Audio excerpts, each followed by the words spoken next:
Assalamualaikum warahmatullahi wabarakatuh.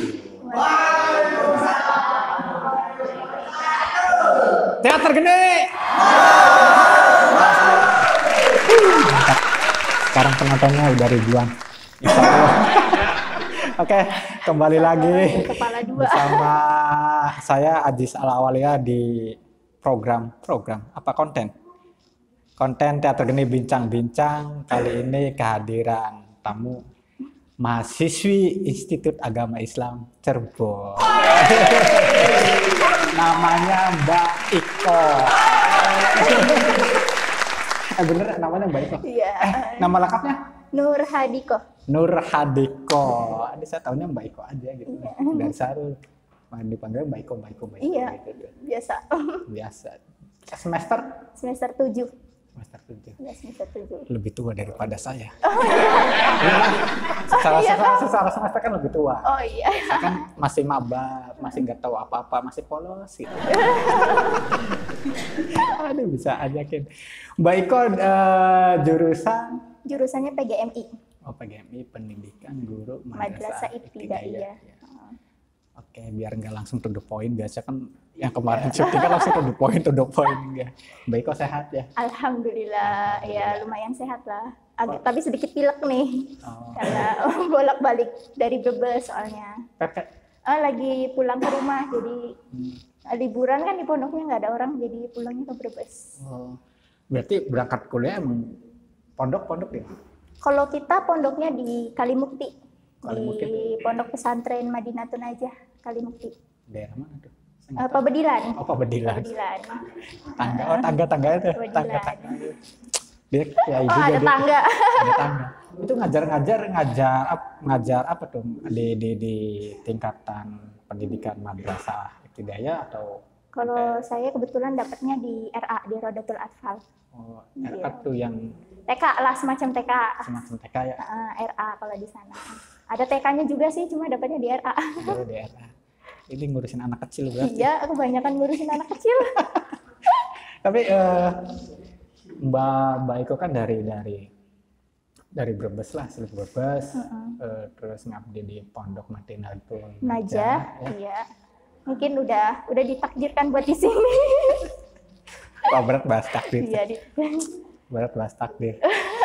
Oke, yang ini karena Mbak Iko kan sambil ngajar, itu karena anak kecil kan biasanya kan apa ya?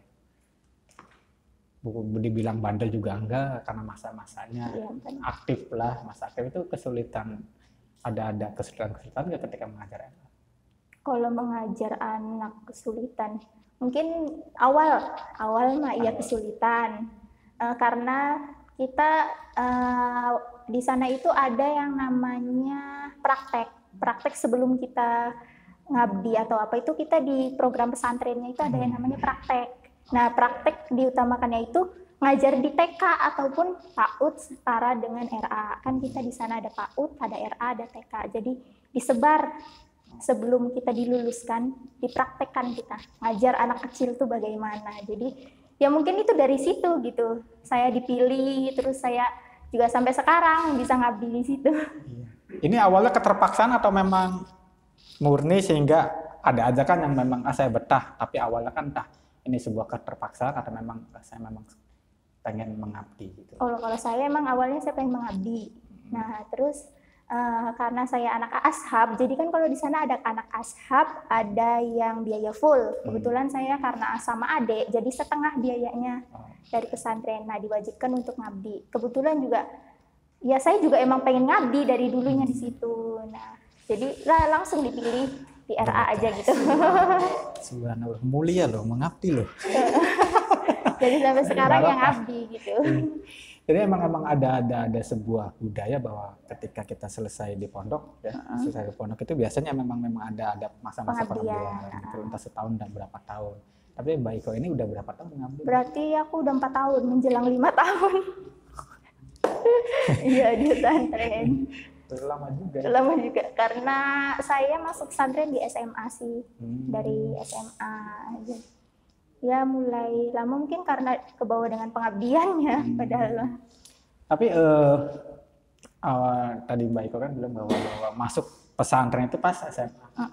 Itu keinginan sendiri atau memang apa ya? Ada katakanlah kasarnya, aduh kasar sama cewek kasar tuh kayak gimana? Disuruh sama orang tua gitu loh. Pilihan itu dulu Bapak tuh suruh di SMA. Saya pengen di SMA.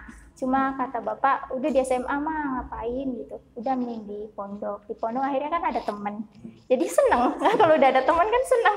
Kalau di SMA juga kan nanti ada teman loh. Karena enggak, kalau di SMA kan nggak ada teman deket gitu. Nah dulu itu di pondok ada teman deket yang dari SD, SMP, SMA jadi bareng.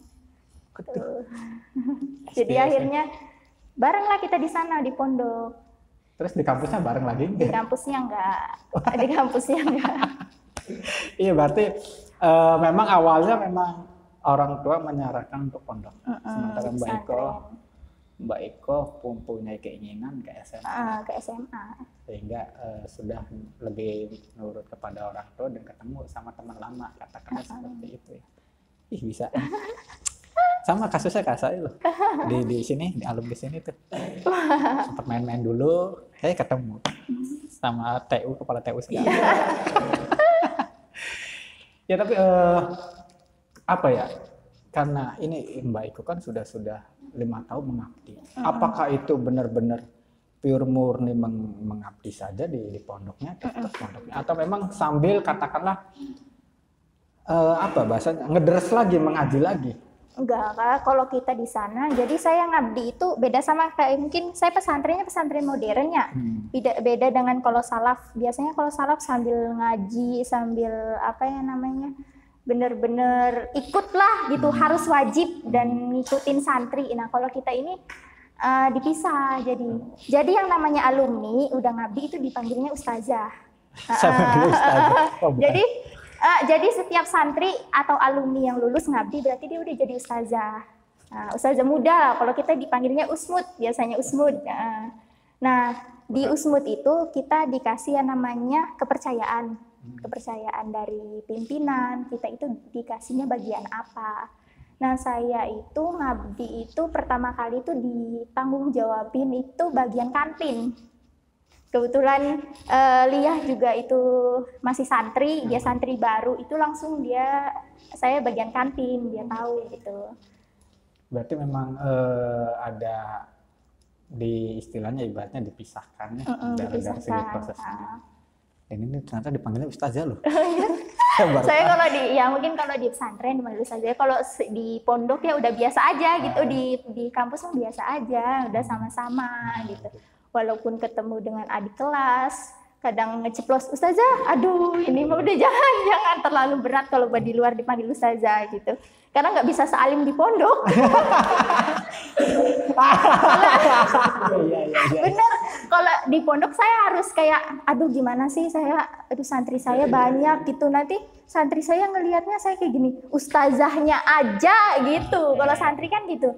Makanya yang namanya ibu pimpinan kita itu selalu nekenin. Ustazah kan kadang yang namanya HP dibebasin. HP, ustazah tuh jangan mentang-mentang dibolehin HP. Yang namanya main HP di depan anak-anak. Kadang ya yang namanya kita dulu juga kita ngerasain gimana sih santri itu nggak boleh bawa HP dan kita itu baru megang HP kayaknya di ini aja gitu. Kasihan. Iya kan. Sekarang makanya kalau di pondok mah ya alim-alim gimana, kalau udah di luar pondok ya di kampus ini udah bebas kayak gimana? Bebas bahasanya. Ya kayak kalau biasa ya aja gitu, kayak udah nggak alim-alim banget, nggak diem-diem banget. Kalau di pondok kan emang agak jaga inilah gitu. Iya, artinya kan karena apa ya? Karena latar belakang saya pendidikan itu kan nggak mondok. Ini tahu nih, gue tahu gimana saya dulu itu, tapi ketika wah ini ustazah juga jadi. Aduh jangan terlalu berat kalau di luar dipanggil ustazah. Agak shock saya. Iya, ketika saya pecinta seni seperti saya berhadapan dengan ustazah itu kayak berat sekali gitu. Ya artinya ketika pertama kali dipanggil seorang ustazah Mbak Iko, itu terlalu berat bagi saya. Ada katakan tuntutan moral tadi terlalu berat, terlalu tapi sebenarnya di Mbak Iko sendiri ada penolakan tidak sih ketika Mbak Iko itu dipanggil seorang ustazah? Enggak, kalau di pondok emang bagaimana cara santri biar menghargai. Jadi ya namanya ketika pengabdian, udah ngabdi awal pertama, ya mungkin kadang ada ukhti kan, kita dibiasakan itu bahasanya Arab ya. Jadi mungkin kalau yang dulu pernah nyantri sama saya gitu, yang tahu saya dari SMA, ya mungkin dia masih MTS sampai sekarang, dia kadang masih ngeceplos ukhti gitu. Tapi kan kadang ukti gitu, ustazah gitu. Kadang ada anak yang ceplos kayak gitu. Udah nggak apa-apa gitu. Awal-awal pengabdian masih ukti. Sampai ke 5 tahun mungkin karena anak-anak itu udah lulus, jadi tambahnya anak baru kan taunya saya ustazah. Jadi udah ustazah aja. Gitu. Jadinya terlalu berat lah. Mungkin kalau iya nggak gitu, jadi anak santri kayak ya songong ya kalau dibilang, kalau di pondok santri songong misalnya manggil cuma kak gitu, sedangkan emang saya itu ustazah gitu, pembimbing atau musyrifah dari mereka yang mengayomi mereka gitu, yang jaga mereka, karena saya juga kan di bawah ibu itu ada yang namanya pengasuhan. Nah kebetulan kan biro pengasuhan putri itu ada 4 orang, diantaranya emang ibu pimpinan dan senior keduanya itu Ustazah Umi dan saya. Jadinya saya juga masuk ke biro pengasuhan buat ngurus santri. Jadi saya tuh paling tua gitu, ustazah muda paling tua di antara teman-teman yang lain. Ustazah tua paling muda. Ustazah tua tapi muda gitu.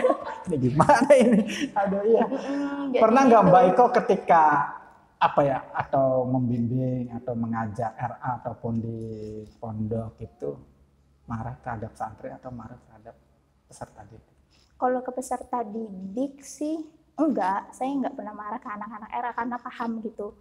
Cuma kalau anak santri mah kadang dong. Iya.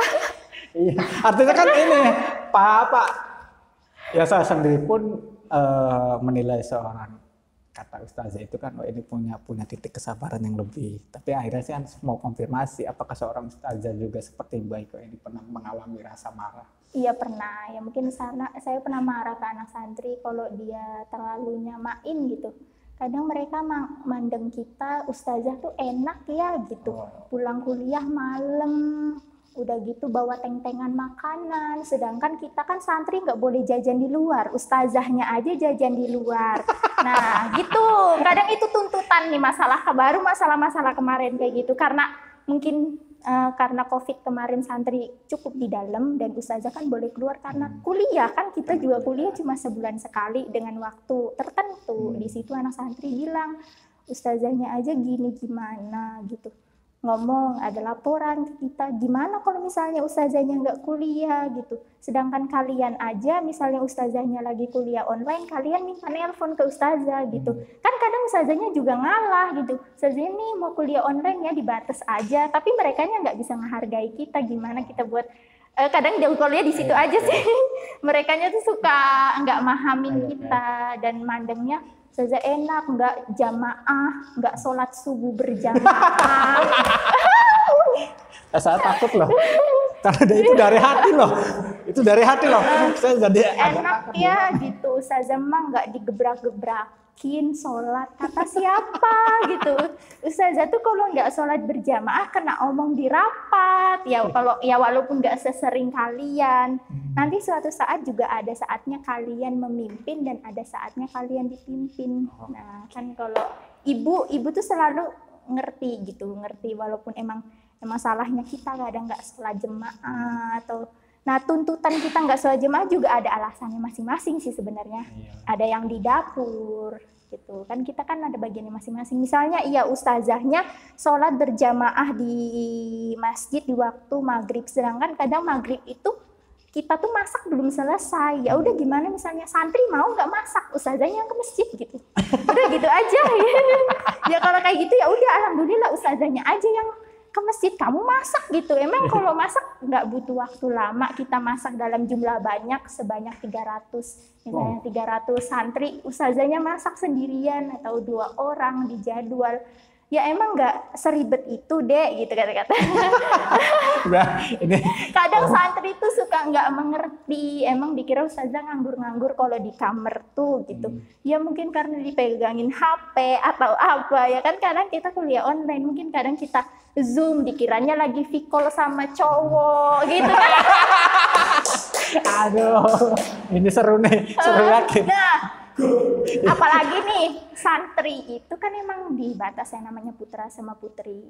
Nah, ada mungkin kemungkinan juga kita kan kadang yang namanya ustazah kalau pergi atau pulang kuliah kan kadang sama ustadz putra gitu, karena ustadz yang seangkatan sama yang bareng kuliahnya di sini sih. Kadang cuma emang sengaja kita nggak masuk gerbang. Kadang kan kebablasan kan masuk gerbang itu, kadang anak santri ngeliatin ustazahnya aja boncengan cowok cewek gimana sih gitulah. Aduh, santri itu selalu bandinginnya kan kayak gitu. Jadinya ya bagaimana cara kita jadi alim lah sementara di pondok mah. Alim sementara.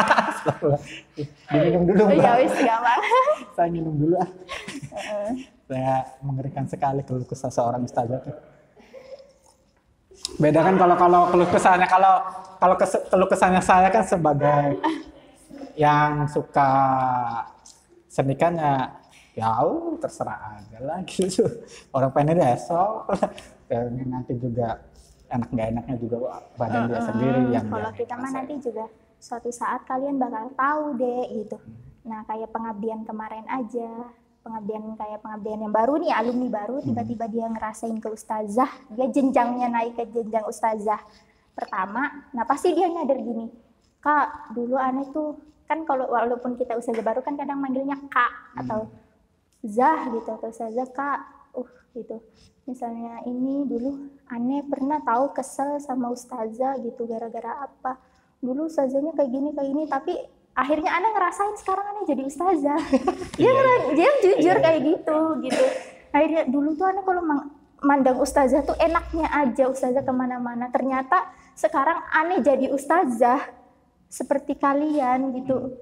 Saya jadi paham gitu, ustazah itu ternyata ya nggak cuma enak, berat kan kalau ya berat lah mungkin tanggung jawabnya gitu. Artinya proses pembelajaran itu memang harus dibenturkan dengan kasus langsung yang seperti tadi Mbak Iko atau ustazah Mbak Iko aja. Jangan aja Mbak Iko aja. Mbak Iko yang tadi jabarkan ada katakanlah anak enak ini tapi ketika mereka di posisi seperti Mbak Iko yang baru ngalamin katakanlah seperti itu keluh kesah tentang menjadi seorang ustazah. Makanya jangan jadi seorang ustazah. Saya bersyukur juga gitu loh, bersyukur juga karena berat. Makanya saya kan ketika di ada yang nanya kamu mau jadi guru nggak berat. lebih baik melarikan diri. Dan teman-teman saya kebanyakan ketika ditawari jadi guru nggak mau karena memang tuntutan moral lebih kepada itu gitulah. Ini menarik guys. Oke, tadi memang bahas salah satu katakanlah yang membuat Mbak Iko marah ketika menjadi seorang ustazah adalah ketika membandingkan aktivitas santri dengan seorang ustazah gitulah. Dan itu juga kan yang menjadi katakanlah sifat dasar seorang wanita ketika seorang wanita itu dibandingkan itu tidak suka. Iya, paling nggak suka ya emang iya. Termasuk Mbak Iko. Ya emang ya kalau masalah ngebandingkan dengan orang mah nggak, cuma kalau ya kayak tadi kalau santri ngebandingkan ke ustazah kan kayak emang gimana gitu ya, kitanya juga jadi kesel sama mereka. Kita tuh udah pengen mereka anggap kita baik lah gitu ya, walaupun kadang emang kitanya juga kadang sering bandel atau sering ngelanggar, cuma ya setidaknya kita udah buat yang berbaik gitu kepada mereka gitu. Tapi ada Mbak Iko memaklumi nggak karena mereka tuh belum tahu gitu. Kalau kita mah maklumin aja, emang kita nggak pernah marah, cuma paling ngingetin aja. Kadang kalau kita nggak berani bukannya nggak berani sih, nggak enak langsung ngomong ke anak santri. Kadang kita ngomongnya curhatnya ke yang lebih senior. Nah jadi nanti seniornya itu ngumpulin semua santri, nanti dijelasin. Akhirnya kan udah biasa aja.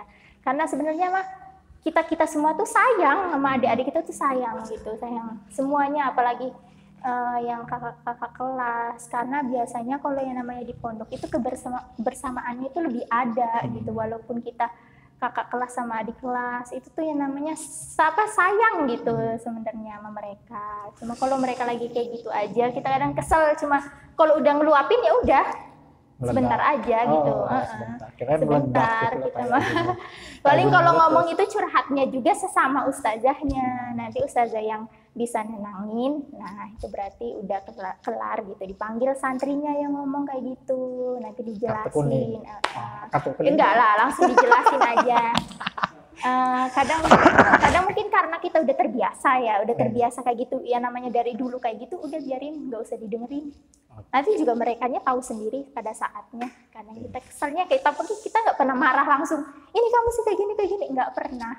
Gitu, nggak pernah. Soalnya kan emang udah di peraturan kan kita nggak boleh lah kayak gitu, termasuk bentak-bentak kayak gitu kan emang nggak boleh. Apalagi kekerasan terhadap. Nggak boleh yang namanya ada kekerasan di pondok itu. Nanti di penjara, dilapor. Palingnya kita cuma udah ngomong ini juga ya melalui orang-orang yang bisa paham buat ngejelasin, nggak. Artinya ada proses mediasi lah. Ada proses juga. mediasi itu. Oke. Jadi ngeri juga gitu loh. Saya nanti laku berapa.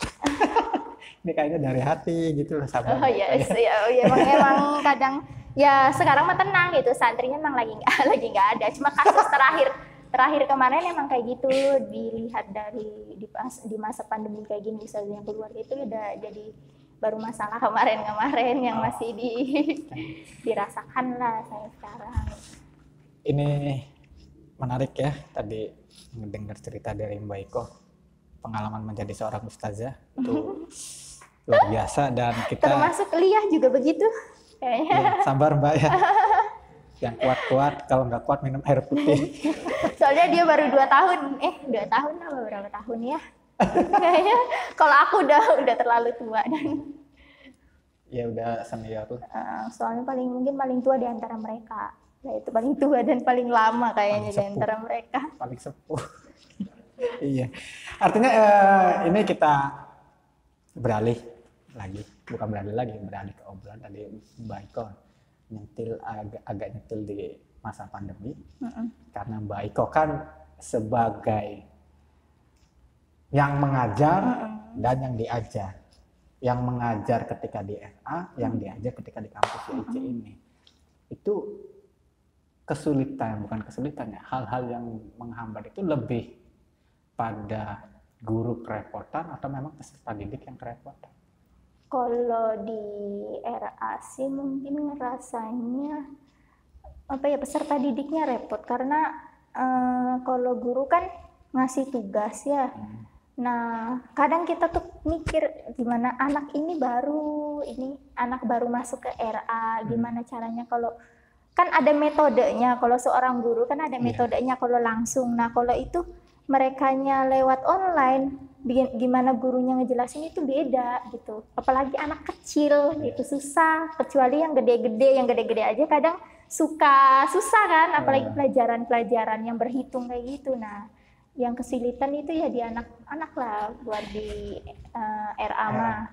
Pernah nggak Mbak Iko diprotes sama orang tua siswa atau siswi gitu loh di RA? Kalau di RA enggak. Malah wali muridnya alhamdulillah baik-baik, dan juga kayak malah anak-anak tuh ini Bu, anak saya udah bisa ini. Makasih ya Bu, itu walaupun padahal kita gimana sih, ada tatap muka, ada enggak kan kayak kurang tuh dari kitanya tuh kurang greget ngasihnya gimana gitu. Karena ada sesuatu seperti terhalang gitu. Kayak ada yang kurang gitu, apa yang kurang dikasih gitu. Oke, itu kan dari sisi Mbak Iko sebagai pengajar. Sekarang ketika Mbak Iko memposisikan diri sebagai seorang yang diajar atau seorang mahasiswi kampus YIC ketika pandemi ini gimana gitu? Kalau saya kesulitannya di masalah ya kalau pandemi mah online mah enggak ya, enggak ada masalah. Offline ya itu karena saya nggak enakan buat keluar dari pesantren gitu. Sedangkan anak santri itu kadang saya tuh mikir gitu gimana ya gitu kalau nggak offline ya susah gitu. Kalau apalagi di semester 7, kenapa sih harus ada corona di semester akhir ini? Aku tuh susah gitu, apalagi MK semester ini tuh penting gitu. Masa sih MK penulisan skripsi harus online gitu, kan ribet. Nah, kadang juga kitanya nggak enak kan buat keluar dari asrama gitu. Anak santri itu kalau ngelihat kita keluar kayak gimana gitu, dipandangnya udah diliatin mulu tuh udah nggak enak kan, padahal kita tuh keluar juga buat apa gitu. Kadang mungkin terhambatnya karena nggak enak kan buat keluar dari pesantren itu. Itu tuh bisa jadi juga itu bukan ngeliatin Mbak Iko, ya enggak batu gitu tuh. Kalau kalau kita kalau jadi. kita mah ngerasa, cuma kadang kitanya ngejelasin gitu. Kadang kalau mereka nanya habis kemana saja gitu, kayaknya habis kuliah. Oh, kuliahnya offline, iya, cuma di jadwal aja sih gitu.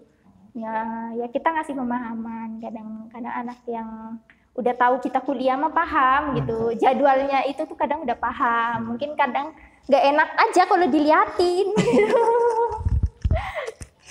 Iya, cewek tuh gitu ya. Kadang nggak enak buat keluarnya, bukan cuma sama santri, sama ustadz-ustazah seniornya juga.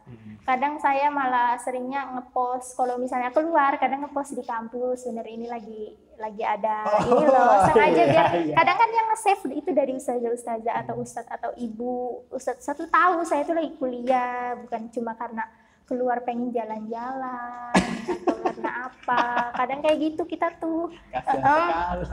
Jadi bukan sama anak santri juga, sama ustazah-ustazah yang lain juga. Masa sih kita harus nggak kuliah cuma karena ini gitu. Tapi kan MK semester ini tuh penting gitu. Ya kecuali kalau emang badan atau lagi nggak sehat-sehat bener mah emang nggak berani keluar gitu. Ini berani keluar katanya. Kalau ini kan nggak terlalu gitu, cuma pilek baru kan. Dari Brebes ke sini ngerasa baru pilek tuh tadi gitu. Ente siru. Karena emang mungkin dari Brebesnya juga pagi-pagi banget gitu. Udaranya juga habis hujan atau di sananya. Tadi kan agak mendung gitu di Brebes tuh, agak mendung. Iya. Jadi agak pilek baru ngerasa di sini nih, kayaknya bakal nggak enak badan nih kayaknya. udah bisa meramal loh. Saya udah ngerasa badannya nggak enak tuh udah ngerasa gitu. Jadi ya udah bakal nggak enak ini mah. Tapi ya udah, kalau yang namanya sakit, kalau di alam ya bakal sakit gitu. Udah dipaksain biar sembuh gitu. Jangan dimanjain. Jangan dimanja. Tapi cewek kan pengen dimanja. Ya, kalau itu beda lagi. Kalau sama penyakit mah ya nggak boleh dimanja gitu, harus dilawan gitu. Tapi tetap harus ngukur ya. Ngukur. Saya tarik napas terus loh. Soalnya nggak mau motong itu. Ternyata susah ngambil celahnya gitu loh. Luar biasa sekali. Soalnya sebelum datang ini bincang-bincang, saya juga kan nyari info juga ke Sarul, baikku itu gimana gitu loh. Ya harus tahu lah, soalnya juga kan harus tahu gitu ya. Ya gini. Ternyata Anda benar loh, fitnah loh. Ya karena kita sering ngobrol juga ya Rul ya. Aduh, jadi terlalu banyak. Makanan kok. Udah jadi pasukan ya. Oke, kita ngobrolin dunia perkuliahan, karena kalau dunia pondokan tadi saya sudah ada gambaran lah, ternyata satu kata wow dan satu kata lagi yang gampang diucapkan dan sulit dilakuin itu sabar. Sabar buat baik kok. Kalau saya mah biasa aja sih sebagai pendengar. Oke, kita ke aktivitas kampus yang baik kok itu sekarang sudah semester 7 gitu, semester 7 dan sebenarnya kita flashback sebentar ke Mbak Iko ketika awal-awal kuliah, dan ketika tadi Mbak Iko menceritakan di awal tadi kan bahwa Mbak Iko masuk kampus IEC itu karena ada kenalan juga dan lain sebagainya kan. Yang bagi Mbak Iko poin plus selain murah ya, poin plus kampus IEC itu apa Mbak Iko? Selain poin murah loh. Plus. Selain murah ya. Poin plus murah. Terus ya terjangkau sih ya, dari gimana? Mungkin kalau paling jauh ya nggak jauh-jauh banget gitu. Terus juga tahu tempatnya apa ya, ada yang banyak tahu tempat ini gitu. Jadi gimana ya jelasnya, susah juga. Yang susah-susah. Jangan yang susah-susah, makanya yang gampang-gampang aja. Karena banyak temen juga ya, itu banyak temen. Jadi yang pada tahu di sini ya udah di sini itu enak gitu. Jadi ya pada ngajakin ke sini. Jadinya akhirnya saya ikutan ke sini aja gitu sebenarnya. Awalnya dari kakak kelas ngajakin, udah kok di sini aja, ntar banyak teman kamu kok ini itu di sini semua gitu. Alumni kakak-kakak ini di sini semua. Jadi banyak alumni, banyak kakak kelas, terus juga banyak dosen yang dulunya alumni pesantren yang mungkin kenal dengan ustazah atau ustadz senior, udah di situ aja gitu. Oke. Terus juga keistimewaannya kan karena gimana ya, udah ada prodinya itu udah banyak ya, kita udah mending lah prodinya udah banyak, walaupun nggak ada PGRA atau PG PAUD yang sesuai dengan yang saya ngajar itu, tapi ya nggak apa-apa lah PGMI, setidaknya sama dengan ngajar anak kecil. Bisa yakin. Jadi memang poin plusnya tadi selain murah, terjangkau juga, terus dan banyak alumni yang mungkin ya baik kok kenal, dan kampus beberapa dosen juga mungkin kenal juga dengan pesantrennya, dan tadi ada memang ada sudah banyak prodi, salah satunya PGMI yang baik kok memilih masuk ke prodi PGMI itu gitu. Dan saat tahu Mbak Iko juga kan bisa dikatakan apa ya, aktivis kampus juga gitu ya. Aktivis ya, Dema mungkin iya kalau di Hima juga nggak tahu, kalau UKM saya nggak tahu. Yang tahu ya mungkin Hima, terus Dema. Ini kan melihat aktivitas Mbak Iko yang tadi awal dijabarkan begitu sangat luar biasa sibuk, tapi kok kalau malah berkecimpung di dunia organisasi yang itu malah menambah kesibukan Mbak Iko itu sendiri. Karena saya suka berorganisasi itu dari pesantren. Karena saya suka berorganisasi itu dari pesantren. Di pesantren juga kan saya pernah jadi organisasi. Nah, terus juga pernah dilatih namanya leadership atau kepemimpinan. Terus awal ya PGMI, awal saya masuk terjun ke organisasi nih di kampus, awalnya nggak ada minat sama sekali buat ikut organisasi. Kebetulan PGMI di angkatan saya kan angkatan kedua, angkatan baru-baru gitu. Nah, Bapak Kaprodi itu manggil saya waktu itu tuh, ini gimana PGMI, apa nggak ada yang ikut organisasi perwakilan gitu, biar setidaknya adalah nama PGMI itu di Dema ataupun apa gitu, biar PGMI itu yang namanya baru tapi udah ada loh di Dema, berarti PGMI itu mahasiswanya bisa berorganisasi. Nah, di situ saya tuh dipanggil sama Pak Yadi, sama kakak kelas sekarang semester 9 ya, Mbak Aziza itu. Berdua akhirnya dipanggil. Udah ikut ke Dema aja, tiba-tiba pelantikan hari itu.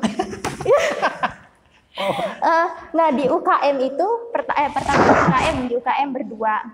Dari UKM 2 itu dipilih PGMI yang angkatan saya itu kan awalnya cuma 7 orang kalau nggak salah. Sebelum dengan adanya mahasiswa DTA yang pindah ke PGMI jadi 12 gitu. Itu di situ.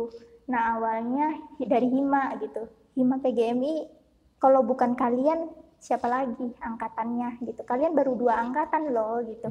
Ya coba 2 angkatan ini bangun yang namanya Hima gitu. Walaupun kita belum ada kegiatan, cuma setidaknya Hima tuh udah ada lah angkatan kita. Nah, tiba-tiba hari itu juga dilantik bersamaan dengan Dema. Hima itu dilantik dengan Dema pada hari itu juga. Kan bingung gitu, harus nggak ikut. Gimana orang udah masuk di ruangan itu, ya udah di paling belakang, duduk paling belakang tuh. Nah, kita duduk paling belakang itu, iya ikut Hima. Akhirnya masuk ke sekretaris Hima. Terus ada lagi langsung pemilihan Dema. Hima dilantik langsung, Himanya itu juga Himanya serentak dilantiknya. All Prodi itu dilantik. Pas itu di Dema jadinya. Di Dema langsung dipilih yang ikut Hima, dipilih ke Dema. Nah kebetulan saya dipilih jadi sekretaris lagi, jadi udah di situ mau gimana lagi, udah menolak, udah terlanjur masuk gitu. Jadi awalnya dari situ. Nanti dibilang serakah loh. Nanti dibilang gila jabatan loh Mbak. Iya nggak, aslinya kan nggak pengen, cuma karena pas kebetulan ini harus kan dari Dema, ini dari PGMI kok belum ada yang masuk, udah masukin aja gitu. Nah sekretarisnya juga masih sekretaris 2, belum sekretaris 1. Sekretaris 1-nya kan kebetulan Bang Yusron yang udah tau lah, udah lama di kampus gitu. Nah jadi sekretaris 2 akhirnya mulai belajar berorganisasi dari situ. Nah saya juga banyak tahu dari Bang Rudi gitu, diajak terus sama Bang Rudi, ayo ini banyak kegiatan, akhirnya tuh suka sama organisasi di kampus. Kira sama Bang Rudinya. Ya. Jangan dong, kalau sama Bang Rudinya mah kitanya udah nganggap beliau tuh abang kita lah, karena beliau paling tahu kita semua gitu.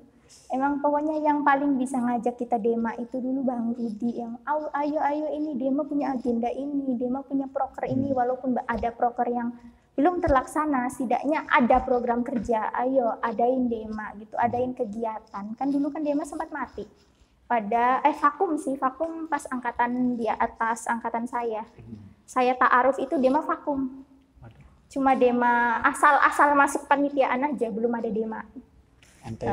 Nah pas gitu saya ta'aruf itu akhirnya Dema angkatan saya itu Bang Rudi bener-bener bangun, ayo adain proposal, adain agenda, adain program kerja. Jadi beliau yang bener-bener lah gitu nginin kita, ngajak bimbing ya. Beliau tuh yang mengenalkan saya dengan organisasi, dan akhirnya juga saya jadi suka berorganisasi di kampus tuh. Ketagihan jadinya berorganisasi gitu. Artinya Mbak Iko di Dema sudah berapa tahun berarti? Berarti udah dua dari tahunnya Bang Rudi itu tahun berapa? Saya semester 2 akhir mau naik ke 3. 3 tahun berarti? 3 tahun berarti. Tapi sampai sekarang udah enggak. 3 tahun berarti. Mau 3 tahun. Iya karena harusnya ta'aruf kemarin itu udah pergantian Dema baru, tapi kan masih ke Dema saya gitu. Ya, itu dari situ saya mulai suka berorganisasi.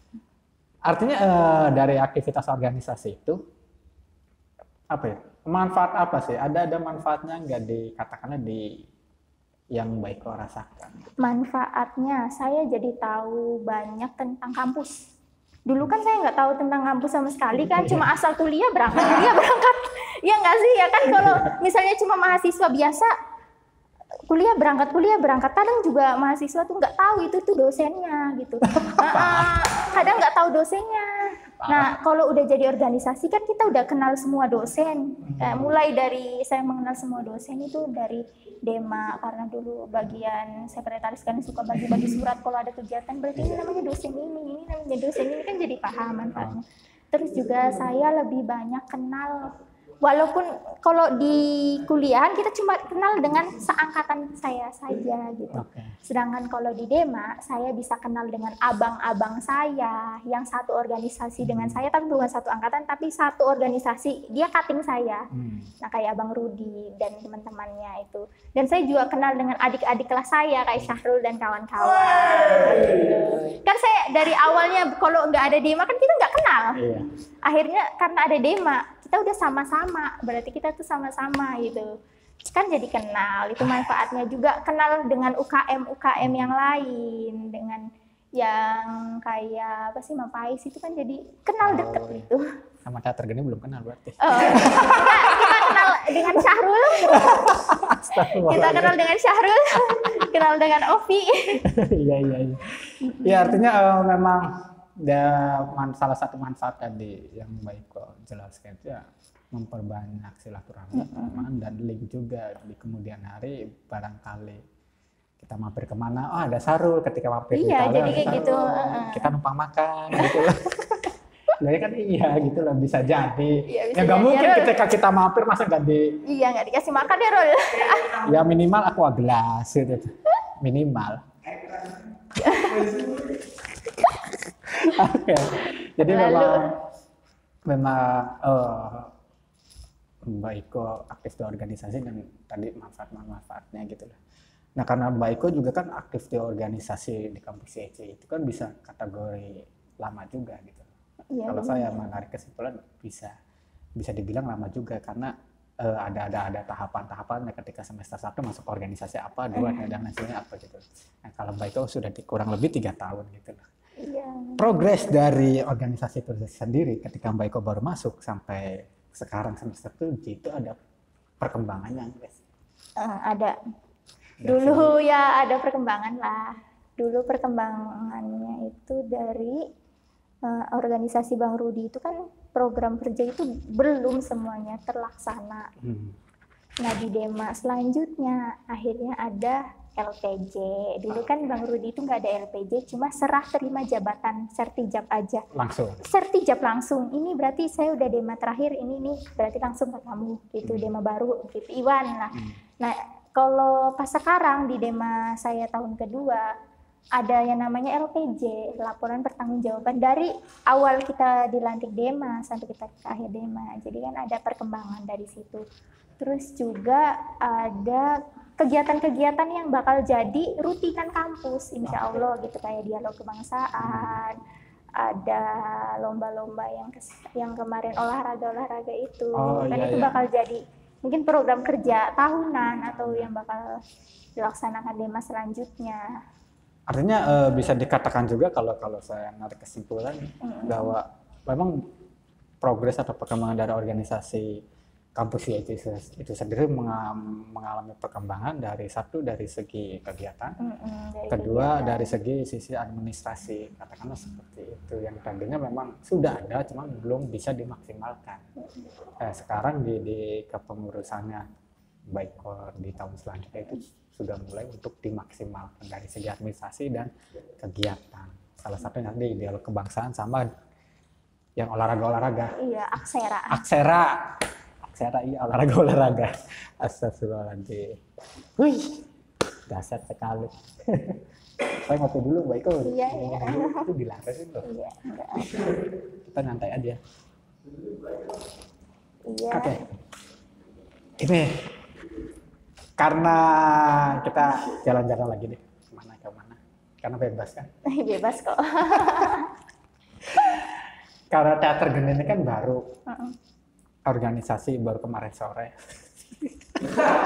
Loh ya nggak apa-apa yang saya ngomongnya aja ya. Anggota teater geni yang ngomong gitu nggak apa-apa. Astagfirullahaladzim. Baru kemarin dan di bulan Maret tahun 2020 itu 7 Maret kalau nggak salah itu kan mengadakan pentas perdana produksi 1. Mbak Iko nonton nggak? Nonton, aku nonton itu dari awal kok, itu dari Kaprodi malah tiketnya kalau nggak salah. Dari Kaprodi. Aduh. Apa dari Dema ya? Wah, ini keterpaksaan. Pokoknya enggak, emang kita udah diniatin MK PGMI dipindahnya sana gitu. Pas itu PGMI ada MK, jadi ke sana itu dianggapnya MK perkuliahan kita di sana. Jadi tetap absennya di sana, jadi cuma pindah gitu. Tetap masuk MK, cuma gantinya dengan menonton. Jadi kita akhirnya kalau nggak salah antara itu dapat tiket dari Kaprodi kalau nggak salah malah. Kita nonton. Artinya nggak tahu Mbak Iko sebelum teater geni ini ada di kampus IEC, Mbak Iko sudah tahu atau sudah kenal belum dengan istilah teater itu sendiri? Teater enggak sih, saya belum pernah maksudnya berkecimpung dengan itulah. Ya, artinya sudah sebelum teater ini berdiri di luar sana Mbak Iko pernah dengar teater tuh drama-dramaan. Oh iya, karena kalau teater tahu, cuma kalau di kampus-kampus baru tahu gitu ada yang namanya teater di kampus gitu. Itu dan kita harus baru tahu kadang di IAIN ada, kadang kalau Arul ngupload ternyata di IAIN juga ada, ternyata di UMP juga ada gitu. Dikira cuma di anak SMA atau di mana-mana di mana gitu, cuma ternyata di kampus juga ada teater. Ini kita harus cross check nih, Ro. Nah, Mbak Iko ini kan nonton dari awal ya. Dari awal gitu loh. Sering nonton di ininya Syahrul ya. Apa yang dipost Syahrul. Mbak Iko melihat, karena katakanlah itu mungkin saya konfirmasi dulu, itu yang di teater geni mentas produksi pertama itu Mbak Iko baru pertama kali nonton pertunjukan teater atau sebelumnya pernah nonton? Kalau pertunjukan teater kayak gitu baru maksudnya di kampus atau di luar-luar gitu? Ya di luar. Di luar mah sering di pondok, sering kalau drama sering di pondok. Karena ada drama kabaret, drama yang namanya dongeng-dongeng atau sejarah itu ada di pondok. Biasanya sama itu kabaret, sejarah. Kabaret. Iya itu pokoknya tentang dongeng atau tentang apa sejarah itu di teater di pondok ada, cuma namanya bukan teater, cuma ya pokoknya drama aja gitu. Oke, artinya kesan pertama ketika Mbak Iko nonton produksi satu itu judulnya Tak Seperti Sepasang Merpati, itu kesan pertama Mbak Iko apa itu? Oh, luar biasa. Akhirnya kampus kita bisa memajukan gitu. Akhirnya ada gitu. Adalah gitu di kampus kita suatu kebanggaan mahasiswa IAIC itu bisa gitu. Luar biasa. Luar biasa. Maksudnya dari segi pertunjukan gitu tuh. Dari pertunjukannya itu bagus ya, lumayan. Kesannya tuh wah ini gimana gitu.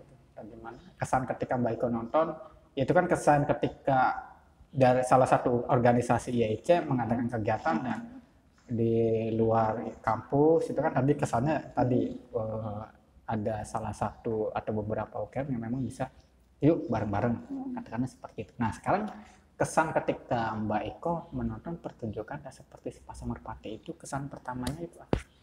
Kesan pertamanya saya ngelihat itu gimana ya, susah buat diungkapkan. Ya awalnya ya jadi kebawa dengan suasana gitu, suasana ceritanya gitu, alurnya ternyata kok bisa gitu dari ceritanya kayak gitu, apa itu hasil mahasiswa kita sendiri ya, jadi kebawa dengan suasana, dengan lagu instrumen lagunya kan, dengan pemerannya gitu, para pemerannya yang luar biasa. Pertama satu. Ternyata ya Allah bisa jadi kayak gitulah gitu kesannya, dan bisa membawa gimana ya, rasa suka dari dulunya yang pada kadang ada yang nggak suka dengan teater, kadang membosankan, akhirnya bisa terbawa, wah teater tuh ternyata nggak bikin membosankan gitu, ternyata bisa membawa kita suasana kita gitu kebawa dengan suasana. Ini emang ini harus dikonfirmasi nih kalimatnya Mbak Iko yang teater itu kadang membosankan. Iya kadang kita ngelihatnya membosankan, kalau di pondok kan dramanya itu aja. Mungkin kalau pemikiran kita kayak gitu, drama berarti mungkin drama kayak gini kan, karena belum tahu, dan ternyata itu nggak kayak yang sesuai dengan kita, pemikiran kita bakal membosankan, ternyata wow gitu loh gitu. Karena ya kadang kalau di pondok mungkin ngelihat drama tuh udah bosen lah, kalau drama mah itu aja, mungkin bakal dramanya kayak gitulah gitu baik gitu ya, akhirnya ya ternyata nggak seperti yang kita pikirkan, ternyata wow luar biasa loh, teater tuh nggak semuanya gitu. Itu harus dirusak pandangannya. Makanya yang tertarik di dunia teater itu kan nggak banyak orang, sedikit, karena memang tadi ada pandangan-pandangan seperti itu gitu. Iya mungkin karena mikirnya membosankan sih drama-drama kayak gini, kadang bilang hidup aja punya ngapain sih hidup dibikin drama gitu kan. Iya ya, hidup aja tuh udah drama, ngapain bikin drama gitu ya. Dan karena terus juga ada yang pemikiran kayak gini, ngapainnya saya tuh ikut teater, saya tuh nggak punya bakat gitu kadang gitu kan. Saya nggak punya bakat ya, ternyata pesimis itu udah pesimis. Ternyata kan itu belum diasah kan, ternyata gimana kalau dia udah masuk teater geni gitu, kalau teater geni bisa mengasah dia dengan bakatnya dia kan gimana. Iya di balangi sendal. Enggak, karena memang kalau saya ke ada yang mau ikutan teater geni, malah saya tidak langsung mengatakan ikutan proses teater itu enak gitu. Karena enak dan tidak enak itu kan relatif. Dan ketika orang-orang memandang, wah ternyata enak nih ikutan teater atau ikutan UKM lain, itu kan baik lisan ataupun pikiran itu kan saya pikir nggak sadar karena belum tahu. Makanya ketika ada yang tertarik masuk dalam dunia ada yang mau daftar di teater, saya ngobrol dulu dan saya menjabarkan bahwa teater itu begini dulu, teater itu nggak enak lah. Saya bilang selalu itu yang paling pertama adalah bahwa teater itu tidak enak. Yang dari berapa orang akhirnya kan ya it's okay gitu lah, saya nggak nyari teman-teman, alhamdulillah tidak nyari banyak, tidak nyari jumlah, tapi lebih kepada kualitas daripada individunya itu sendiri. Kalau saya lebih seperti itu, akhirnya ketika katakanlah sudah 100% mau daftar, tapi ketika ngobrol sama saya itu bisa 0%. Nggak ikut. Wah, pantesan ya yang kemarin daftar UKM teater kan lumayan banyak kan ya, aku jadi kurang gitu. Artinya memang saya narik kesimpulan artinya ini daftar teater itu posisi tertarik teater itu posisi mereka tidak sadar. Yang namanya proses saya pikir di organisasi manapun ya tidak enak. Kita itu selalu bicaranya enak dan tidak enak gitu loh. Bukan bicaranya butuh dan tidak butuh. Kalau bicara enak kan ketika kita benturkan dengan aktivitas anak kecil, di mana kalau anak kecil itu lapar, kita sebagai yang sudah tahu, sebagai orang yang sudah dewasa ya ini makan. Tapi ketika ada pilihan mau es krim atau nasi, anak kecil 100% beli es krim. Artinya kita belum tahu apa yang kita butuhkan gitu. Nah makanya dari sekian banyak ya alhamdulillah di bawah 10 ikut teater gede, dan itu bukan menjadi masalah bagi teman-teman, alhamdulillah, dan tidak masalah juga bagi saya gitu ya. Sebal perung aja gitu loh. Makanya ini yang kadang kita selalu terjebak, kita selalu tergantung dengan orang lain gitu. Kita kita kadang tergantung sama orang lain. Ini orangnya sedikit, lemah gitu loh. Artinya ya kita kadang kuat itu dengan adanya motivasi dengan orang lain, dan saya pikir saya ingin membantah hal itu gitu. Kuat dan tidak kuat kita yang jalanin, bukan orang lain. Orang lain mah hanya ngasih support, suplemen aja nih, minum nih biar kuat, tetap aja yang jalanin kita. Wih, berat ya ngobrol sama Ustazah. Aduh, terlalu berat. Untung nggak ngelarin dalil ya, ngelarin dalil pelangap-pelong kita yakin. Oke, 10 menit lagi. Cepet pisan siap. Saya betah loh. Ngobrol nggak kerasa ya. Saya betah loh sama Mbak Iko loh.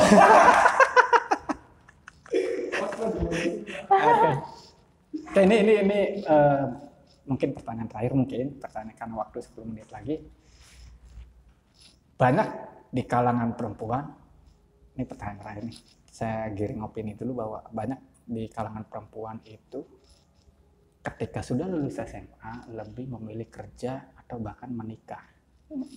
Tapi Mbak Iko malah lebih memilih mengabdi kemudian melanjutkan jenjang pendidikannya. Iya. Apa faktor apa itu? Pertama, karena saya pengen banggain orang tua saya. Karena bapak itu dulu buat kuliah tuh susah, karena mungkin bapak kan dulu juga pernah di pondok mana ya, Jawa Timur. Nah bapak itu sama kiai itu nggak boleh kuliah gitu, fokus ngaji. Nah bapak tuh pengen anaknya itu setidaknya ada yang kuliah gitu. Saya kan mungkin anak pertama, saya punya 2 adik. Ini informasi yang bermanfaat sekali.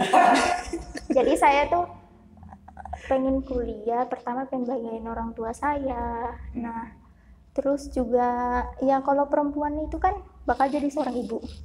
Pendidikan pertama seorang anak itu dari ibu. Nah mungkin saya juga pemikiran saya ke situ. Karena juga saya nggak terlalu mikir ke nikah muda. Saya itu ke pendidikan. Karena bapak saya ngajarin saya itu ke pendidikan. Bapak tuh nggak ngajarin saya atau yang menjenjang ke nikah atau apa gitu. Bapak tuh lebih bikin saya udah ke pendidikan gitu. Dulu bapak tuh susah buat nyari pendidikan gitu. Akhirnya pokoknya anaknya bapak tuh harus ada yang sarjana ya, sampai sekarang. Akhirnya tuh saya pengen, pokoknya udah saya selesai kuliah gitu. Terus juga saya tuh nggak mikir buat ke nikah muda gitu kan. Karena ya orang tua, pokoknya saya harus banggain orang tua saya. Luar biasa ya, terbanding terbalik dengan saya. Bapak saya itu ke pendidikan itu dari saya kecil itu keras ke pendidikan itu. Dulu kan saya kecilnya di Malaysia. Saya lahir di Malaysia. Upin Ipin. Saya lahir Karos. di Malaysia karena orang tua saya pas habis nikah merantau ke Malaysia. Bapak itu jadi guru ngaji. Nah, mulai di situ karena bapak ngajarin anak ngajinya juga emang keras. Jadi saya juga kebawanya keras ke anak tuh. Pokoknya pendidikan itu keras. Apalagi seorang perempuan, anak pertama tuh harus dikerasin namanya pendidikan. Nah, dari saya di sana itu segala macam les apa pokoknya diikutin. Ke pendidikan itu sampai semuanya diikutin. Yang penting kalau pendidikan tuh bapak nomor 1 tuh. Kalau dulu bapak karena emang dari kecilnya udah kayak gitu, mungkin sampai sekarang juga saya kepikirannya ke situ gitu. Saya bakal jadi orang dulu lah. Apa sih, saya tuh kadang di pondok saya harus bawa nama saya gitu, nama saya bisa jadi orang, karena kadang kalau di desa itu kan jarang lah ada yang bisa ke pendidikan, apalagi zaman sekarang itu banyak perempuan yang seumuran saya itu lebih milih menikah gitu, menikah muda gitu. Nah, saya tuh orang tua karena ngajarin saya kayak gitu, jadi saya juga pengennya jadi orang yang berguna. Jadi orang yang berguna dulu gitu kan. Kalau orang bilang mah gini, kamu belum jadi orang karena belum jadi apa-apa gitu. Nah, saya pengen itulah. Nyatusin itu. Dari kecil dikerasin pendidikan. Sampai sekarang. Luar biasa sekali. Bapak aja dulu ngajarin anak orang tuh keras gitu. Masa ngajarin anak sendiri nggak keras? Sampai sekarang murid bapak mungkin udah di sana udah pada sukses gitu. Masa anaknya nggak bisa sih gitu. Luar biasa guys. Teater Geni Bincang-Bincang sore ini dengan Ustazah Ikoh. Belenak pisannya kayak gitu tapi jangan kayaknya. Cukup di pondok aja. Oke. Itu tadi obrolan Teater Geni Bincang-Bincang bareng Mbak Ikoh, mahasiswi Institut Agama Islam Cirebon, juga prodi PGMI semester 7. Itulah Mbak Ikoh, terima kasih. Iya, sama-sama. Jadi saya simpulkan bahwa dari obrolan ini bahwa ya hidup itu ya tidak lepas dari kita belajar, kita proses, kita melakoni sebuah pendidikan itu bisa jalur formal dan non formal. Ya. Ada non formal dan lain sebagainya. Ada formal dan non formal gitu. Ini bisa dilakukan dengan studi kasus atau dengan bisa teori-teori yang diajarkan sama kampus. Tapi yang paling penting adalah kita jangan terpaku sama bahwa belajar itu harus di bangku sekolah, di dunia formal, tapi bahwa semesta ini adalah sekolah kita dan orang-orang baik adalah guru-guru kita gitu lah. Wih, mantap kan? Itu nyusun mikirnya tuh dari semalam loh. Misalkan ngapalin teks dulu. Iya, saya apa dulu, closingnya gimana gitu loh. Terima kasih Mbak Iko. Mohon maaf apabila ada kata-kata jamuannya teman. Iya, nggak apa-apa. Makasih udah dijamuin hari ini. Oke.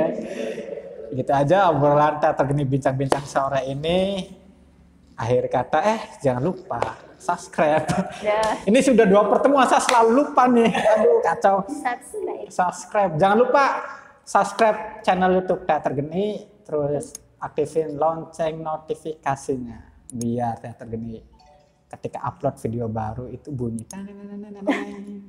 Jangan lupa share videonya, share, subscribe yang banyak biar channel YouTube Teater Geni ini makin berkembang. Kalau channel YouTube Teater Geni ini berkembang kan kita semua senang, termasuk Tuhan gitu loh. Karena saudara-saudara membahagiakan kita. Berat. Oke, gitu aja. Akhir kata, billahi taufik walhidayah. Assalamualaikum warahmatullahi wabarakatuh. Teater Geni. Oke, ting dong, deng.